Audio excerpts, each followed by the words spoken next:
بسم اللہ الرحمن الرحیم۔ السلام علیکم ویورز، گوہر ٹی وی میں خوش آمدید کہتی ہوں۔ امید کرتی ہوں اللہ کے فضل سے آپ سب ٹھیک ٹھاک ہوں گے۔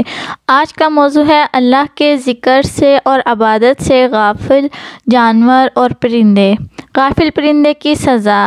حضرت جنید بغدادی رحمۃ اللہ علیہ کے پاس کسی شخص نے ایک پرندہ تحفے کے طور پر بھیجا۔ آپ نے قبول فرما کر اسے پنجرے میں بند کر دیا اور کچھ مدت سے اپنے پاس رکھ کر ایک دن اسے آزاد کر دیا۔ لوگوں نے پوچھا، حضرت آپ نے اسے آزاد کیوں کر دیا؟ تو فرمایا، مجھے اس پرندے نے بڑی منت سے کہا تھا کہ اے جنید، افسوس تو اپنے دوستوں کے ساتھ ملاقات کا لطف اٹھائے اور مجھے میرے دوستوں کی ملاقات سے یوں دور رکھے اور پنجرے میں بند رکھے۔ مجھے اس پر رحم آیا اور چھوڑ دیا۔ اڑتے وقت وہ کہنے لگا کہ پرندہ یا جانور جب تک ذکر اللہ میں مصروف رہتا ہے آزاد رہتا ہے، اور جہاں اس پر غفلت طاری ہوئی قید میں مبتلا ہو جاتا ہے۔ اے جنید، میں یاد الہی سے ایک دن ہی کے لیے غافل ہوا تھا، جس کی سزا میں مجھے پنجرے کی سخت قید بھگتنا پڑی۔ ہائے ان لوگوں کا کیا حال ہوگا جو اکثر اوقات ذکر اللہ سے غافل رہتے ہیں۔ اے جنید رحمۃ اللہ علیہ، میں آپ کے سامنے پکا وعدہ کرتا ہوں کہ آئندہ کبھی ذکر اللہ سے غافل نہ رہوں گا۔ یہ کہہ کر پرندہ اڑ گیا۔ پھر وہ پرندہ حضرت جنید بغدادی رحمۃ اللہ علیہ کی زیارت کے لیے آیا کرتا اور ان کی ہمراہ دسترخوان پر دانا وغیرہ بھی کھایا کرتا تھا۔ جب حضرت جنید بغدادی رحمۃ اللہ علیہ کا انتقال ہوا تو وہ پرندہ بھی زمین پر گر پڑا اور تڑپ تڑپ کر ٹھنڈا ہو گیا۔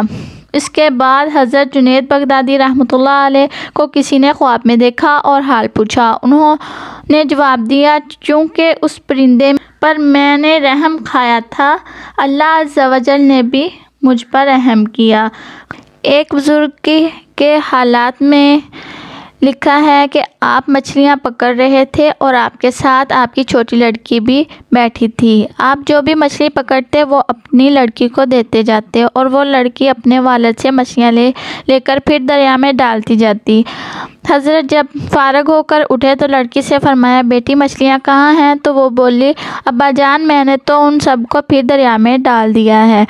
حضرت رحمۃ اللہ نے فرمایا، تم نے یہ کیا کیا؟ ساری محنت برباد کر دی۔ تو وہ بولی کہ آپ ہی نے تو بتایا تھا کہ جو مچھلی ذکر اللہ سے غافل ہو جاتی ہے وہی جال میں پھنستی ہے۔ تو آپ جس مچھلی کو پکڑتے تھے میں سمجھ لیتی تھی کہ یہ مچھلی ذکر اللہ سے غافل ہے، جبھی تو پکڑی گئی ہے، اس لیے میں نے اسی خیال سے کہ غافل مچھلیاں کھا کر ان کی صحبت سے کہیں ہم بھی ذکر اللہ سے غافل نہ ہو جائیں، لہٰذا میں نے وہ مچھلیاں پھر دریا میں ڈال دیں۔ مینڈک کثرت سے ذکر کرتا ہے۔ سرکار مدینہ صلی اللہ تعالیٰ علیہ وآلہ وسلم نے فرمایا، لا تقتلوا الضفدع فإنه یکثر التسبیح۔ مینڈک کو نہ مارو کیونکہ وہ کثرت سے تسبیح کرتا ہے۔ صحابہ کرام نے پوچھا، اس کی تسبیح کیا ہے؟ آپ صلی اللہ تعالیٰ علیہ وآلہ وسلم نے فرمایا، وہ کہتا ہے، سبحان المعبود فی لج البحر، پاک ہے وہ معبود گہرے دریاؤں میں۔ موسیٰ علیہ السلام اور سبز جانور۔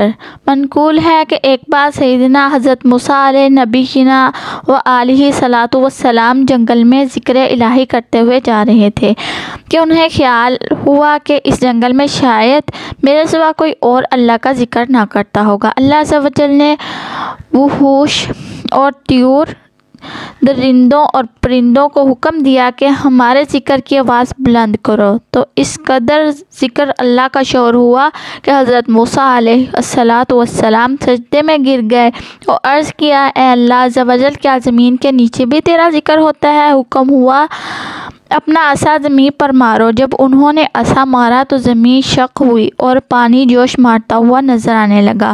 حکم ہوا، اس پر بھی عصا مارو۔